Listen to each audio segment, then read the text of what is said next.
Awesome. Welcome back, everyone. Today, I got a great guest coming on here. Chris, welcome in. How are you doing today? I'm good, John. How are you? I'm doing great. Beautiful Friday here. Here at the Simply Fitness podcast, we start off with the hard questions first. Chris, who are you? Who am I? That is a hard question. Who am I? I am a dad.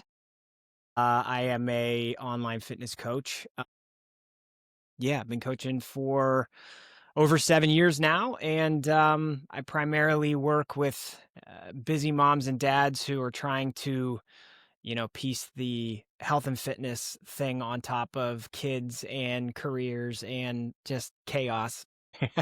Yeah, man, it's fun. That's the Cliff Notes version, I suppose. Oh, that's awesome. Yeah, definitely. I mean, I don't have kids yet, but I can only imagine adding that all in with, you know, life in general can equal the chaos. I think that is life itself. I think chaos is a perfect definition of life in a nutshell.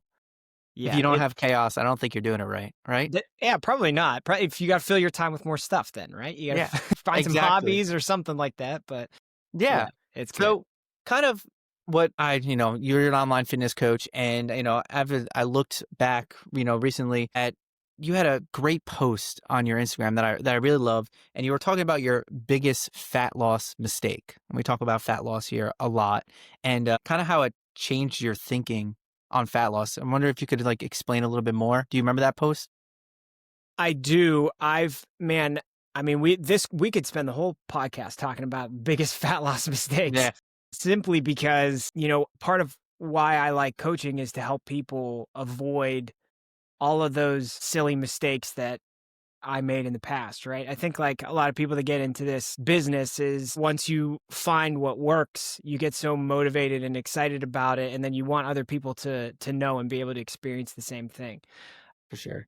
And so, yeah, I mean, I believe, if I'm not mistaken, that post was probably centered around my weeks and weekends looking Yeah. distinctly different, right? Yeah. And I do remember for the longest time kind of just convincing myself that I was doing things right because Monday through Thursday was so dialed in. And I almost viewed it as, well, I'm earning the opportunity to go into the weekend and Do what you indulge want. in the debauchery, Yeah, which is, just greasy food and drinks with friends and whatnot. And like, there's also phases of life where, that's the thing to do. And that's, there's nothing wrong with partaking in that type of stuff from time to time. But yeah, I mean, that was a big one for me to overcome, was understanding that if we count Friday, Saturday, and Sunday, 3 days a week times 52 weeks a year, you're talking 150 plus days out Yeah. of Wow. 365. It's a huge percentage of the year Yeah, where it's it like is. if you're not dialed in on those days, or at least being mindful of what you're putting in your body and what your actions and habits look like, it can really get in the way of the type of progress that you want to make. And I definitely did that for years. Well, yeah, I feel like very much the same way. I feel like that's something you learn along the way is it's not just you don't just do it to earn other things. I think that's I think a lot of people when they get into it, they think, okay, it's going to help me earn the right to do something. When Yeah. I don't think that's not necessarily the case. I don't think you're earning anything by taking care of your health and your fitness, your nutrition. You don't earn to go eat at Chipotle every day or, Chick-fil-A every day. You don't earn that. You get to do that still, but you don't earn the right to, you know, just go off the rails whatever all for a big chunk of the days. Yeah, I think it's a dangerous mindset to kind of adopt and just have it be part of how you function, because that's, over the years, like, I don't think I knew it at certain points, but I had pretty disordered eating, and that earn it mentality was fueling a lot of that. And understandably so, when, a lot of what gets pushed out there in messaging or content that you'll see is like the workouts that burn the most calories, or the most calorie conscious foods that you could eat. And those things, they can be helpful, but they can also be damaging. But I think, like, in general, it can kind of point a lot of people towards the thinking of like, okay, well then my workouts need to be revolved around burning calories. And, if I want to be able to have the fun night out on Saturday, I have to go into the gym for an hour and a half and earn that opportunity. And then you just get more and more into this cycle of, almost like kind of punishing yourself to be able to enjoy yourself. On the surface, it's like something people drop in conversation, like, oh, I got to kind of earn this meal, or I got to kind of earn like my Saturday night. But like, I don't think a lot of people understand how damaging that can be if you continue to do that for months and months and years. It can really create some significant problems. Yeah, and logically, like, if you're thinking very logically, it makes sense because a lot of the messaging is it's calories in versus calories out, and that's, yes, we know that to be true. And so when you think about it, you're like, okay, if I burn more calories, that means I can eat more calories. And that it kind of feeds into like the different philosophies. And I think sometimes that's where people kind of can go off the rails there, is by combining the ideas in a way that makes a valid argument, but it's still not valid by, because we know, okay, if I just burn more, then, I can eat more. But like, that's not true, because you'll probably eat more than you burned already. And, that treadmill that says you're burning 300 calories for your incline walk, well, that's more than likely not true. Yeah. Yeah, that was what I was thinking too, is that there's no real way to know how many calories you burn. I mean, there's really Yeah. not. Like the Yeah. ways to actually know that are so impractical that Yeah. nobody would ever be able to experience it. Like I Yeah. have a Garmin watch on and I have an Aura ring on right now, and I don't look at what those numbers are ever, because there's no way that a watch or a ring can tell me the energy expenditure of my body. Like Yeah. it's crazy to think that that could and I'm sure one day technology is going to get great and we'll really dial it in more. But like everything that I've seen is that the estimates in terms of calorie burn is pretty high in terms of like percentage error. So that just further creates a harmful relationship with this stuff, because you're like, well, the meal is 1,000 calories, and so I need to burn X amount of calories. And so then you think you're burning X amount of calories, but you're actually not. And then there's also like the whole wrinkle of like, the more you do the same form of exercise, the less you're going to burn calories doing it. So like that reduces, I mean, it's just this whole nuanced discussion, and nobody has time for that. Nobody Yeah. wants to dive Exactly. into those types of details to really understand how it's happening. It's easier to just think like, meal is this, watch says I burned this, okay, I'm good. But when you really dig into it, that can be a pretty harmful pattern. Yeah, and I agree. I think that message was, very clear in that video, that it's not something that it's a very common way that I see people thinking about their fitness, and nobody really talks about that aspect of it, because it confuses people, because like you said, a lot of people don't have the time or the energy to think and process all of this information we we're all on Instagram swiping through, 15-second videos. That's not gonna that's not gonna get the understanding across to us to be able to know, okay, if I do this, then I can do that. And it doesn't we don't have the time for that. We just need to be moving more and getting our nutrition right and not overcomplicating it. Yeah, and that's when it comes down to habits. Most people can benefit from just the concept of what you do most of the time is going to take you in the direction that you are intended to go. So if you are doing what I did 7, 8, 9 years ago, where every weekend was a disaster, Yeah. then you're probably going to experience minimal to no progress, and you're probably going to be frustrated with the results or lack thereof that you're experiencing. But if you are taking things a bit more seriously, being a bit more mindful, and just having a bit more moderation in mind, you could still have some enjoyment, some flexibility, but you'll be able to keep yourself on track a lot more consistently. And so if it turns from like 30% of the days are off the rails to, I don't know, maybe 10 to 15% of the time, you're allowing yourself to have more flexibility, that's half of an improvement, right? And so then that can dramatically change the trajectory of what you're trying to achieve. It's not it there are so many details and nuances you can dive into with fitness to really get into the weeds of like, how do things work? How do we actually get me to go from point A to point B? How do we get the fat loss? How do we get muscle growth? And like, there are so many ways to do it, but at the end of the day, it just comes down to like fundamental principle. Are you doing it consistently? And if you are 80% or more of the time, you're going to get there. You're going to get there. But you got to be honest with yourself too. And I just was not honest with myself for the longest time. Yeah, and I think that's a commonplace a lot of people, and I'm the same way. Like, it used to be Friday evening after work, finish training sessions. Like that was, I could do whatever I want Friday night from to Sunday, afternoon, and then, like you said, you don't see the progress that way. It doesn't. It eventually the math doesn't math. It doesn't math at the end of the day. Yeah, And that is I true.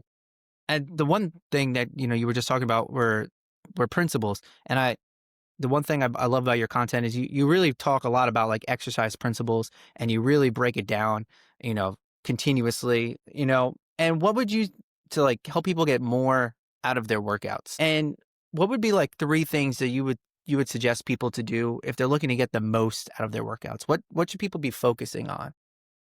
Yeah. So, I mean, if you want to get the most out of your workouts, like having a clearly defined goal is going to be the first piece to it, right? Because that's going to certainly dictate the direction that you head or what the types of things that you emphasize with how your training program looks and what your workouts look like. I think another piece to it is kind of in that same lens of like being honest with yourself with nutrition, being honest with yourself with training. I think it's very easy to go into the gym and kind of go through the motions. And I've actually been getting a lot of good feedback recently in some of the content that I've been putting out around, like the intensity that you bring to each set and like the idea that like if you're lifting the same weight for the same amount of reps every single set, like maybe that indicates that you have more to give. And so like thinking about that level of effort and that level of focus that you're putting into what you're doing in the gym, being honest with yourself to know if you're really legitimately challenging yourself. You don't have to bury your body into the ground. You don't have to be going to failure all the time. You don't I say this to clients all the time. We don't need to be in an intimidating weight room loading up barbells with hundreds of pounds, burying our body into the floor, peeling ourselves off of said floor, and then doing it again the next day. That is not required. But what is required is on a sustainable program that's structured the right way, understanding that like you have 4 or 5 exercises you're doing today, we want to give them a legitimate amount of effort. You know what I mean? And I think like when you can really hone in on what that looks like and understand, oh, there are some maybe sets here that I can give a little bit more. Maybe just an extra rep or two here or there can be something that, stimulates a bit more and leads you to see more progress. I think being honest with yourself in terms of like what you're actually putting in is gonna, determine what you get out of it. Yeah, I would agree with that. I think that one thing that I think that's underutilized now is just like tracking workouts, like old fashioned like notebook. Like I know when I first started, I would see people in the gym all the time with a notebook, and I was like, "What the heck are they doing with the notebook?" But they're like, I found like recently I got back into lifting again, and just being able to write down. I don't get distracted during my workout. I can write how I feel, and I can make notes and like remember because I don't remember what I did last week. I don't have the capacity to do that. And this is what I do all the time. But now I can look back and be like, oh, I did 10 reps at that bicep curl. Okay. I wrote how I felt. It felt great. Okay. Maybe I can go up in weight and maybe try to decrease or keep the reps as high, as close to that as possible. But unless you're writing it down, unless you're tracking and like you said, being honest and focused about the training, that's the only way you're going to progress. Or why you're not progressing is because you're just kind of going through those motions of just being here. Yeah, I mean, think about the amount of people when you're in a gym who are actually doing that. It's very few. And it's funny you say that because I actually always keep my training journal right behind my head all day. Yeah. But I have probably 10 of these, Yeah. 200 pages thick, and I've been just writing down the basic information about my workouts for years. And how often do I go back and look at that? Not very often. But what I do, and what I try to get my clients to do is think about like, can we create this healthy competition with ourselves? Because when you're in the gym, it's like often a solo thing. Not a lot of people have workout partners. It is nice to be in a gym, be around other people. That can be inspiring. But like, you can create this competition with yourself where, okay, I'm doing my day one workout this week. Well, what did I do last week? And can I look back on that? Because I'm doing the same. I mean, hopefully you're on a good program where like you're at least sticking with some exercises Yeah. for a while. And like, okay, on this dumbbell bench press, what did I do last week? Okay, I did 50 pounds for 8 reps and then 7 reps and then 6 reps. Well, this week, my competition, my goal is to try to make that 9 and 8 and 7, right? Or since I hit 50 pounds for 8 reps, I'm going to go up to 55 and see just on this first set, can I get 6, 7, or 8? And then if I have to drop the weight down, that's fine. But it's like it's a fun little competition you can create with yourself. But like you said, John, like you don't know, you can't do that unless you're actually just making use of those basic details, which is why coaching can be so helpful because, Yeah. you get put in a position where, okay, you have a program, you need to log this information. And when you do, we get to really visualize what that looks like. And I think that's motivating for people. To what you said, like most people don't do it, right? So when you get in a position where you start doing that for the first time and you see, like, I'm over 6 weeks, 15 pounds stronger doing shoulder presses. Yeah. Exactly, right? Yeah. Instead of scrolling on Instagram in between sets, we use that 60-second rest period to write down the basics. And then, one, you're not scrolling Instagram, so that's good. Yeah. But two, you're doing the tiniest bit of extra effort that can lead to such massive results down the road. It's a no-brainer. So yeah, that's a good one. That's a really good one that I would definitely add, is like, to get the most out of your workouts. You got to actually know what you're doing in your workouts. Yeah, and I think that when you have a specific goal in mind, whether you're, trying to lose fat or you're trying to increase your muscle or you have a performance goal in mind, you need to be tracking. You need to be showing yourself, like you said, the little just like check box that you're okay. I am seeing progress, because sometimes these goals can be very long and you can lose your path along the way. If you don't have a specific goal and you're just, trying to improve your health, cool. Have fun. Do whatever you want in the gym. Don't track. There are plenty of times where I haven't tracked anything that I've done in the gym, and I just work out and I just have fun and I just do what I want to do. But like, if you have a goal in mind, you're going to make way more progress if you're tracking it versus just going to the gym, doing a few things, leaving. You're never going to know.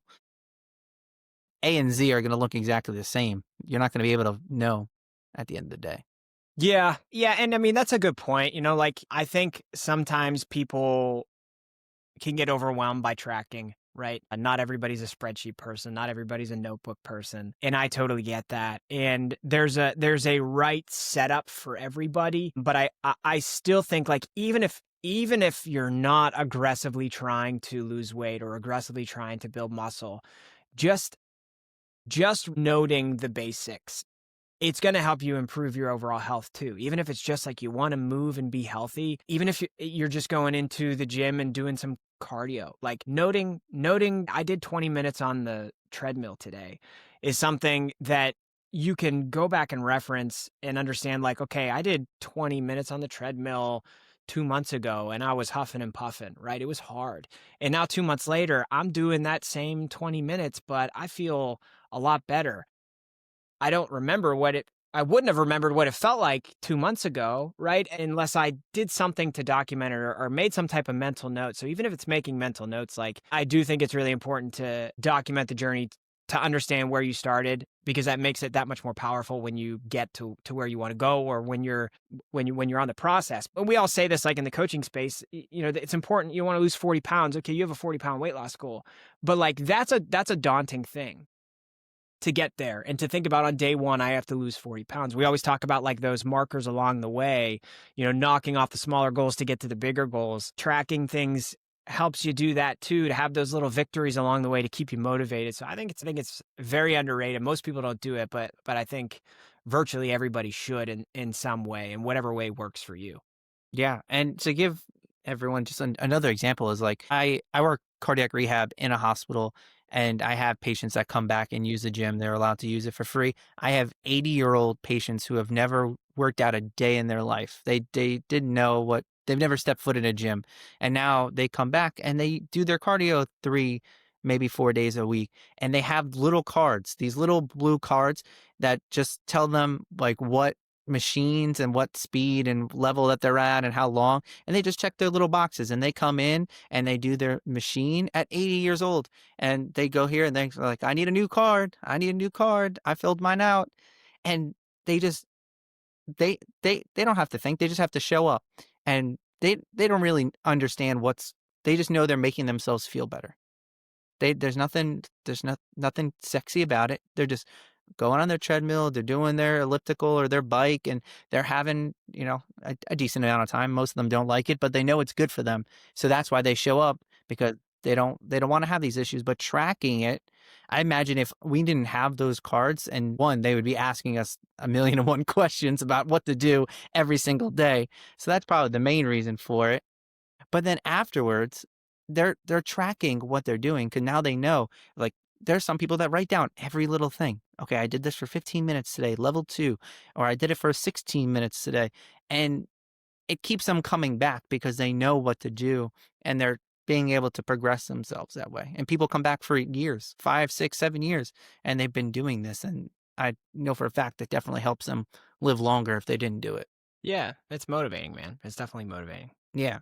So kind of diving back into, what you were talking about before. First thing, who you are. You're a dad.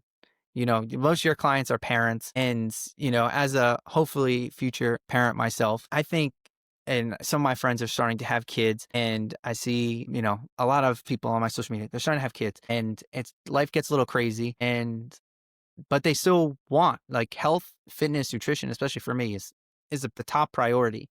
What advice would you give a new parent on trying to maintain their health, their fitness and nutrition, in their new title as mom/dad?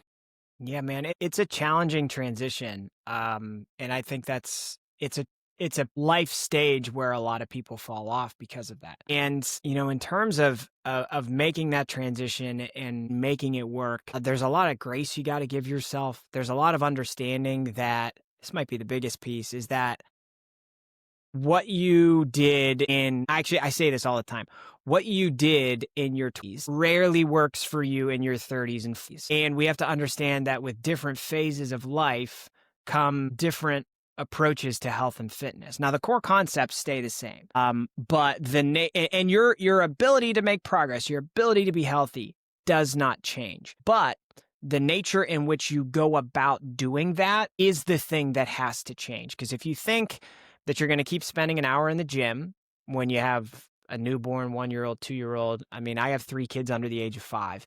It doesn't happen.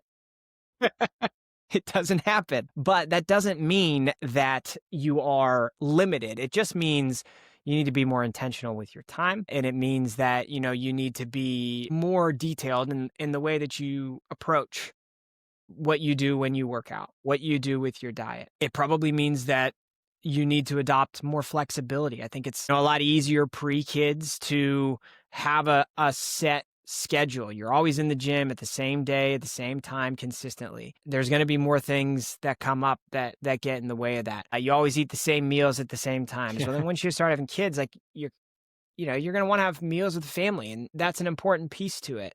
I talk to a lot of folks who are in this life phase that, have like done things like fasting and whatnot, and they find it really hard to maintain because, like, do you want to be not having breakfast with the rest of your family when everybody's sitting down to eat? Like, I mean, there's just so many different things that happen in that first phase of life that need to change in some form or fashion to help you just consistently be able to prioritize yourself. And then, like, rooted in all of that is just the fact that and this goes back to what I said about, like, the nature in which you approach this stuff has to change. It's important to understand that you don't need to be in the gym 5, 6 days a week.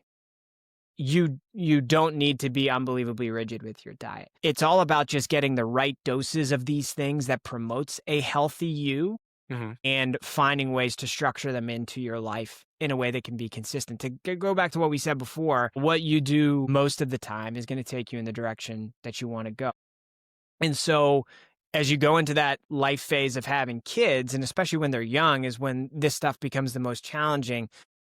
If you can only commit to 2 workouts a week, but you can do that for the first 5 years of your child's life, imagine how much further along and how much more capable you're going to be for your family, as opposed to constantly going through this yo-yoing of like, I want to be in the gym 5 days and I do that for 2 weeks. And then I get frustrated and I flame out. And then I don't go back to the gym for a month because it all becomes too much. And then I start over with that same routine and I try it again and it doesn't work. And I flame out and I have this same yo-yoing that I see parents dealing with this all the time. Cause again, we try to go back to those things we did in the past, but just understanding that like, there are a million different ways to approach your health, to approach fitness, to approach managing a healthy body composition. And it's just figuring out how we can get the right doses of those things into your lifestyle consistently. I would say the majority of the clients that I have work out somewhere between 2 to 3 days a week.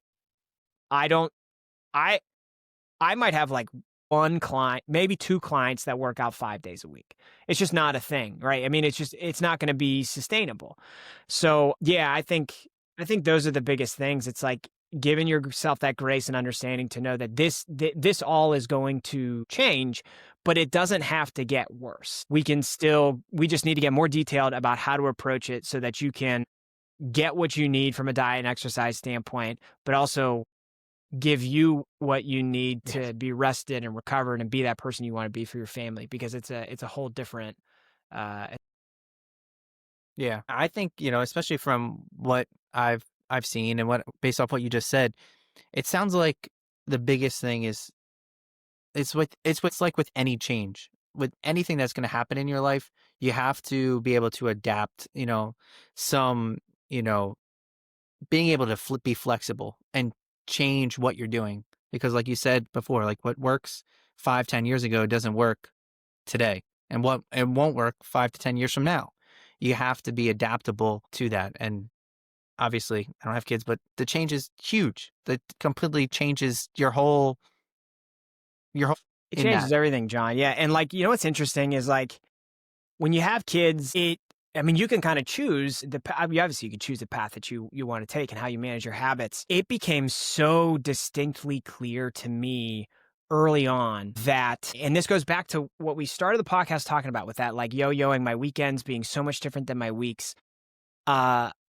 Became so clear to me that like, if I wanted to be the person that I wanted to be for my wife and for my kids, habits needed to change around sleep, needed to change around work-life balance, needed to change around just overall routines. We're coming up on my oldest. She's gonna be turning 5 here in August, and the person that I am now 5 years later, as compared to before we had kids, I'm not even the same person. So like, you can allow it to change you, and actually, the things that about having kids make health and fitness so challenging, with like sleep being low, energy levels being low, can impact your mood, which can impact your adherence to all this stuff. Like there's a very real trickle down effect. You can use that to actually allow you to create a healthier routine out of necessity.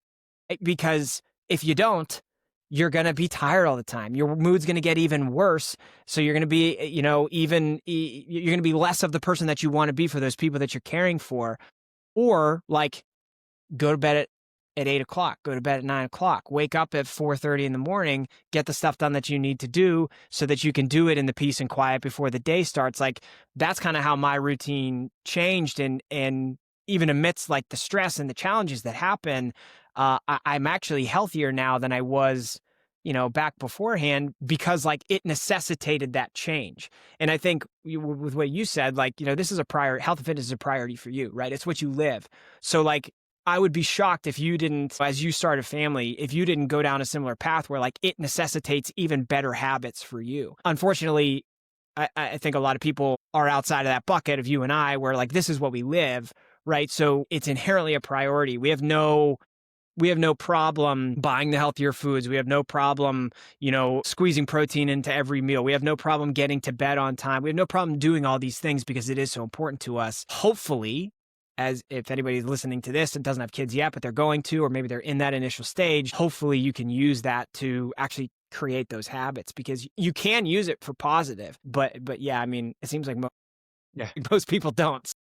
Yeah. And understandably so. It's a very challenge. Yeah, it seems like it, at least, from the stuff that I consume, it seems to be a shift. That's like what I've been told my entire life. You have kids, don't be prepared not to sleep, prepare for your life to, kind of like go to shit. Like, like even in the movies or the TV, you see the new parents and they're, you know, covered in they look disheveled. That's what they portray. And some of that is very true and it's probably dramatized to a certain degree. But I think, like what you said, if you prioritize it and you allow it to help change you in a positive way, like any type of change, you can let it be positive or negative. If you let it to be positive, it could really drastically change your life for the better.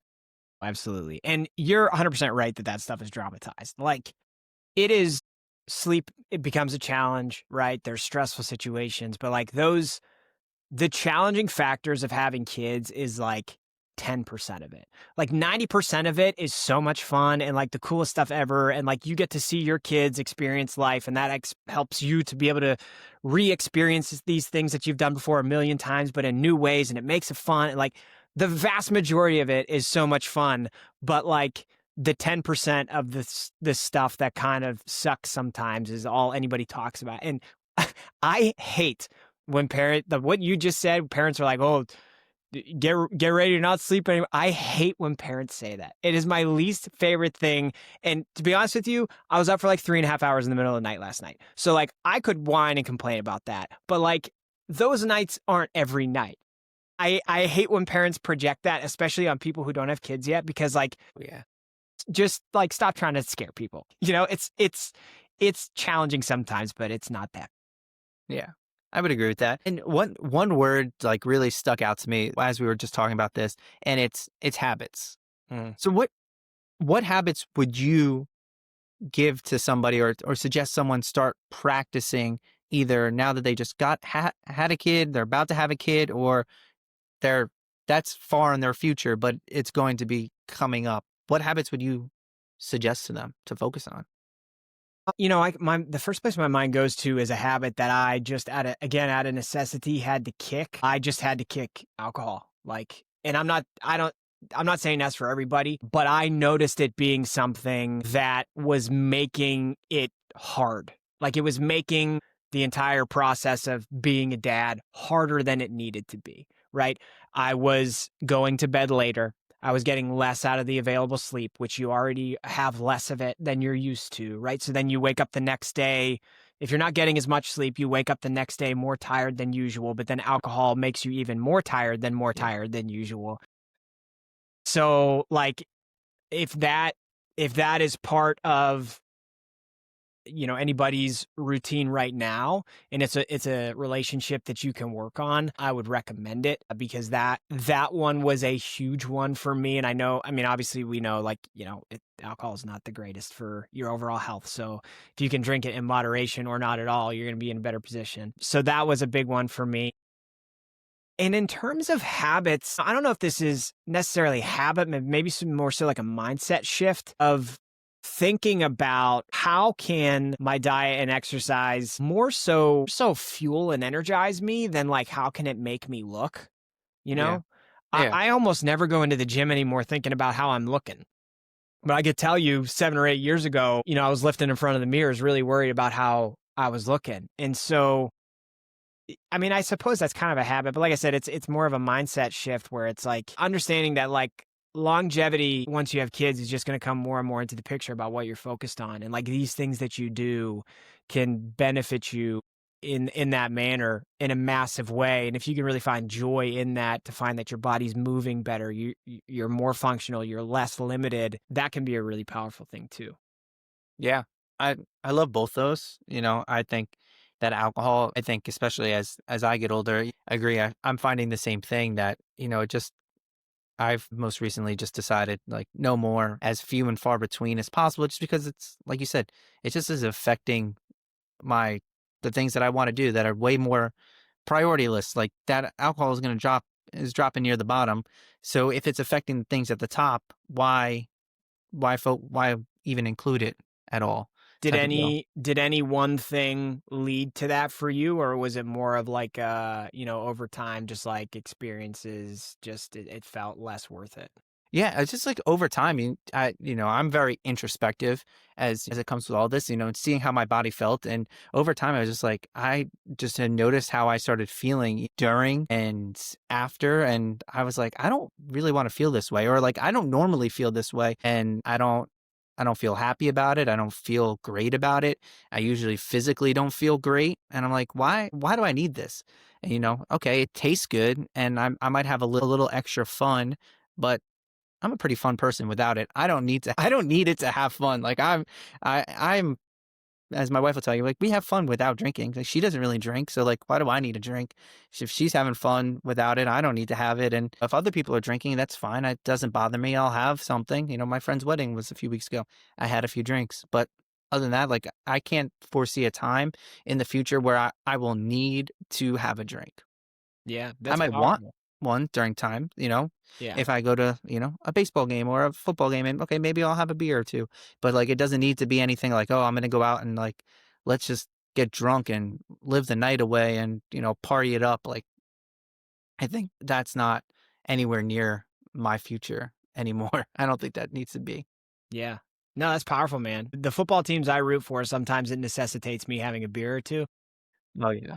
I know exactly what you mean there, and that's why, you know, yeah, I just like and like the more as I talk to people and the more like even, some of my friends and friends of friends, and they're just starting to realize like health can catch up to you. It doesn't matter. You don't have to be 80 years old to have health issues. Yeah. Like you can be 35. I have patients that are 35 years old, heart failure, heart attack, things like that you wouldn't think that 35-year-olds shouldn't have, first of all. But, blood pressure, people on blood pressure medications, like they're like, "Oh, crap, I can have that now? Oh, no, I need to change it now." And I'm like, "Yeah, you do need to change it now because there's only one place it leads to, and it leads to you getting sick." And to me, I don't wanna be sick. I've been in hospitals before, I've been sick before. No one wants to be sick, so why push myself towards that path where I have to fight against it now? Yeah, you're on the front lines of that and see more of it than most people. But yeah, and so I mean that's interesting because like you just said, I think if we're going to experience like some of those maybe more challenging health issues, they kind of pop up if they're going to start at a young age. It kind of starts at the age also when you're starting to have a family too, right? So like all of these things collide in this one period of time. It's challenging, man. It's a lot at once. Yeah, and if you're increasing your stress because, having now your job is changing. You're adding something to it where you're keeping another person alive. Like that's your priority. That's that moves to the like close to the top of your list right there. That's stress. That's Mhm. another stress. So if you're adding more and more and more stress, eventually those heart issues, if you have a small one, now it's going to become, maybe medium because of that added stress that is just life and you can't avoid that. So what are things you can work out. You can make sure you're not eating crazy food. Are you drinking or doing habits that maybe aren't good for you? This is just an easy way to help decrease those. Yeah. Yeah, and then, talking stress too, it's a phase of life too where you're in your mid to late 30s and you're starting to have family and all this stuff. Like that's also when most people see their careers start to hopefully have an upward trajectory, so you're taking on more responsibility at work too, and that's Exactly. just another thing. I say this a lot to my clients where it's like we have to because if you coach, you're always going to have people where they're going to go randomly through things are going to happen. Like actually, randomly over the past week or two, I've had a few clients who have had deaths in the family, right? And so I've Hmm. been talking about this with them lately that like we need to understand that stress, the way your body receives it, it just stress is stress, right? So we have work stress, we have family stress. Then there's something like this happens, you have a death in the family, there's that stress on us, so it's emotional stress. And then we are willingly putting stress on the body by going in and training. If you want to lose body fat, you're in a calorie deficit, you're willingly putting stress on your body that way too. And so the body's just getting all these stressors all at once. And it has to find a way to basically recover from them, get back to baseline, and help you continue to move forward. And so, like, understanding that stress is stress, and when you have all these stressful things going on, and then you're trying to stack 5 days in the gym on top of it, you're willingly putting all this other stress on you that's going to lead to burnout, lead to an injury, lead to, maybe even something worse. So it's a careful balance. like I said before, give yourself some grace, be a bit more detailed with how everything you're doing is impacting you and finding a more sustainable route because it's just things change. Things change when you have kids, things change when you have a family, when you have a career, and the nature in which you attack this stuff has to change too. Yeah, I love it. Grace, I love it. One of my favorite words. Now, a great question that I like to ask all my guests. What is your current fitness, nutrition trend that you feel is the most overrated right now? Overrated fitness trend. That's interesting, man. I think this one doesn't seem, I don't consider this to be a trend because it's been around for so long. But like oddly, man, I cannot tell you I mentioned it before. I cannot tell you how many people I come in contact with on a weekly basis who are under the impression that fasting is the answer. Okay. And, it's not even like, right? Like there's like the other diets like keto, carnivore, like all this stuff going on. There's treadmill walking on TikTok. There's like now people are talking about mushroom coffee. Like Yeah. I try to stay out of most of these discussions because I don't understand what people are talking about to begin with. Like I just can't. It's amazing how long intermittent fasting has hung on. I don't think it's inherently bad. I actually have a podcast episode coming out about this next week because I get asked about it so often. It's not bad, right? There's Yeah. nothing wrong with Nothing it. wrong with it. Yeah. It is simply a tool, but at some point it got like molded into like the answer, not a Yeah. tool, Yeah. right? And it just doesn't work for most people. Yeah. If I'm being flat out, and maybe this is more so with my audience and my clientele, but like if you're thinking you're only going to eat for 4 hours a day and you have kids, it's not going to work.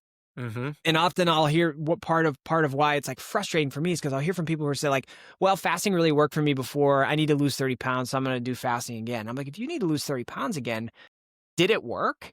Yeah. Did it That's- actually Yeah. work? Like, because the way I hear that is it didn't work. It was a tool that you used for a period of time to lose the weight, and then you stopped doing it and you gained all the weight back. So you didn't actually address the root issue, right? You just did a thing that got you the progress so that you could go back to what you're doing before. And part of the reason people go back to what they were doing before is because eating for 4 or 5 or 6 hours a day and having that tight feeding window is not sustainable. And I think virtually everybody is going to benefit more from the sustainable approach. There's probably 10% of people who can do fasting all the time and it works really well for them. And like, that's awesome. But it's amazing to me how often I hear from people who are doing fasting and are convinced that it's like the answer when I think it's actually the problem. Yeah. Yeah, no, I love that. That's definitely one that I wouldn't have thought of. And I think the reason that you bring up is that it is easily researched. Fasting is probably one of the easier type of diets that science can research because okay, you have this window, you have this window, and let's see what the results are, that we're looking for here. And like I agree with you. Like I used to fast for quite a long time. I didn't eat, I think for 5-6 years, I almost never ate breakfast. I never did. I fasted, 12 plus hours a day and just had, usually an 8-hour window, 12 to 8, I would eat. But my lifestyle worked to that. It worked for me to eat that way because I could do all my stuff in the morning, eat lunch, eat dinner, maybe have a snack or two, and boom. But then once my life changed, like you said, it didn't work anymore. I tried it. It doesn't work for me anymore. It just doesn't work for my day and how I live, how I live right now. It just doesn't work. Yeah. And I've done it too. And it's benefited me in periods of time. I have in the past more so used it as like a plug and play strategy. Like sometimes if I know I'm gonna have a big meal later in the day, or if I'm on the weekend doing stuff like fasting through the morning and into the afternoon. But what I've also found more so now that was effective for me years ago. More so now I've found that it actually creates a situation where I feel so ravenously hungry that like once I get to that point in time where I can eat, then Yeah. it's so easy to overeat Overeat. because my hunger cues are gone, right? I am just starving. And so I want to eat and then I eat it and it tastes good. And I'm like, okay, well, I'm One more. still hungry. The alarms in my head are still going off. So then I just keep looking for, and it can easily spin off the rails. So yeah, that was more so, I think, probably a trend, like if you want to call it trendy, in like 2018, 2019. So it's not necessarily a trend right now. It's more so of just a known commodity, but it's still, I am amazed at how many people think it is the answer. Yeah, I would agree. I like it as a tool, not as a rule. I think Yeah. that's usually what most people. Now, my favorite last question that I've been asking everybody is, what currently excites you? What currently excites me? Yeah, what are you excited Uh, about? I am excited about my family. I'm excited about my business, man. That's basically my life. You have anything big coming up with either one of those? Yeah, I mean, so my oldest is gonna be turning 5 in August. My youngest is gonna be turning 2 in September.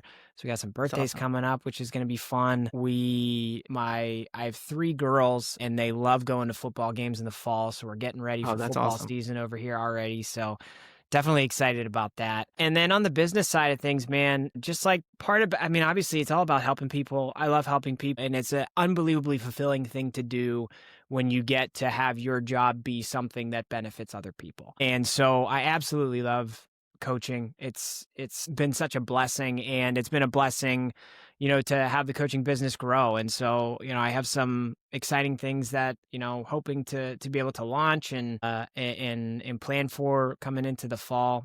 It's awesome. But yeah, it's kind of like, while you get to help people, building a business is also kind of like a game, right? To Yeah, see, what's working, what's not, what things can we do to improve the business. And so I've kind of over the years really nerded out on business stuff too. So that's it's always fun. awesome. Where can people find you, Chris? Yeah, I think everywhere. Every I actually just tested the other day. I was like, I wonder if somebody asked ChatGPT about Chris Gates Fitness, What would what they will they get? and I was like, ChatGPT, if somebody asks about my business, what would you tell people? And it was very accurate. So Wow, you that's you awesome. could chat You GPT teed me, me. you could Google me, but the place I spend the most time is on Instagram. Anywhere, any social media platform, Chris Gates Fitness is the handle. Um, and yeah, I have a podcast, got a YouTube channel, got all this stuff. So you can find me pretty much anywhere if you just search my name. And yeah, that's about it. Yeah, I'll link the Instagram in the show notes. So follow Chris. He's got some great content, always coming up with great creative stuff that will really help you, move yourself along in the fitness journey because that's what we're all about here. So again, thanks, Chris, for coming on today. Thanks for spending some time. And I hope to talk to you soon. Absolutely. Thanks, John.